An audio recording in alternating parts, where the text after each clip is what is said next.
بسم اللہ الرحمن الرحیم۔ السلام علیکم ورحمۃ اللہ وبرکاتہ۔ ام المدارس ماڈل اسکول میں خوش آمدید۔ کلاس 8 اردو کی کلاس ہے یہ۔ آج کا عنوان ہے ہمارا، بیٹا ہم تشریحات کر رہے تھے کل، میں نے آپ کو ساری اس کی ہم نے تدریسی مقاصد پڑھے۔ میں نے آپ کو ترنم اور تحت اللفظ کے ساتھ کہا تھا کہ ریڈنگ کر کے اس کی بھیجے، میرا کسی بھی بچے نے ابھی تک نہیں بھیجی ہے۔ اور دوسرا شعر نمبر جو ہے وہ ہم نے 1 2 3 جو ہے وہ ورک شیٹ پہ کل حل کر لیے تھے۔ آج کا کام بھی جو ہے ہم وہ ورک شیٹ پہ ہی حل کریں گے، شعر نمبر 4 5 6۔ آج تاریخ ہے 19 مئی 2021۔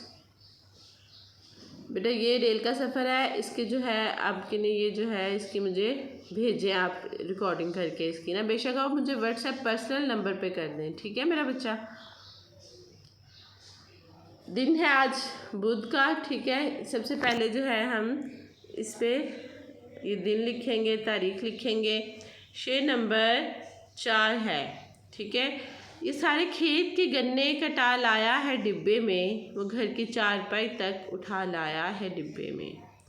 اس شعر میں شاعر کہتا ہے کہ ریل میں مسافر اپنے ساتھ مختلف قسم کے سامان لے آتے ہیں، کوئی اپنے کھیت کے گنے اٹھا لاتا ہے اور کوئی اپنے سامان کے ساتھ ساتھ گھر کی چارپائی تک اٹھا لاتا ہے، ٹھیک ہے۔ یعنی ہم نے کل بھی بات کی تھی کہ یہ سید ضمیر جعفری کی مزاحیہ نظم ہے۔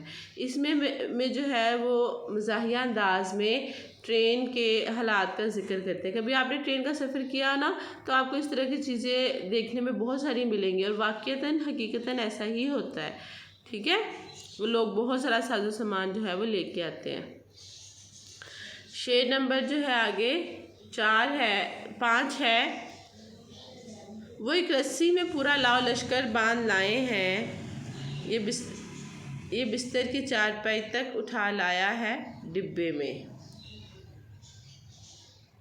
اس شعر میں شاعر کہتا ہے کہ ریل میں مسافر بے تحاشا سامان کا ایک گٹھڑ سا بنا کر اپنے ساتھ باندھ کر لے آتے ہیں، اور بستروں میں بھی بہت سارا سامان باندھ کر لے آئے ہیں، ٹھیک ہے۔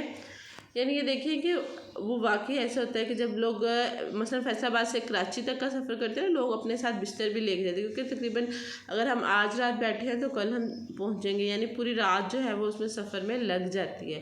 تو ظاہر ہے جب اب اتنا لمبا سفر کرنا ہوتا ہے تو لوگ اپنے ساتھ بستر وغیرہ بھی ساتھ لے کے جاتے ہیں۔ کچھ لوگ جو کراچی جن کے ریلیٹیوز رہتے ہیں، رشتہ دار رہتے ہیں، تو ان کو جانے کا اتفاق ہوا ہوگا تو ان کو پتہ ہوگا کہ جب ہم کراچی کے لیے جاتے ہیں تو اپنے ساتھ ہم بستر بھی لے کے جاتے ہیں۔ تو پھر اس طرح جو ہوتا ہے وہ اسی کا نقشہ جو ہے وہ کھینچ رہا ہے شاعر، کہ وہ جو ہوتے ہیں لوگ جو ہے وہ پورا لاؤ لشکر کھانے کا سامان، بستر، اتنا زیادہ سامان جو ہے وہ ڈبے میں اٹھا کے لے آتے ہیں۔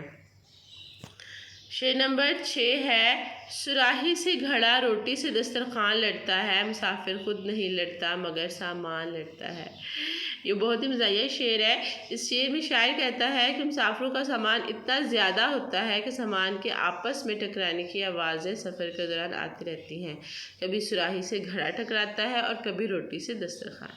سفر میں مسافروں کے آپس میں لڑنے کی بجائے ان کا سامان آپس میں ایک دوسرے سے ٹکرا کر لڑتا رہتا ہے۔ ظاہر ہے جب ٹرین چلتی ہے رکتی ہے تو ویسے ٹرین جب چل رہی ہوتی ہے نا تو سامان ایسے ہلکی ہلکی اس میں وائبریشن سی ہوتی رہتی ہے، تو سامان آپس میں ٹکراتا رہتا ہے۔ ظاہر اتنا زیادہ سامان ہوگا، جگہ بھی کم ہوگی رکھنے میں، تو سامان جو ہے آپس میں ٹکرائے گا اور وہ یہ سارے حالات پیدا ہوں گے، ٹھیک ہے میرا بیٹا اب جو ہے بہت کم جو ہے وہ بچے رسپانس دے رہے ہیں۔ بیٹا ابھی ختم ہو چکی ہے۔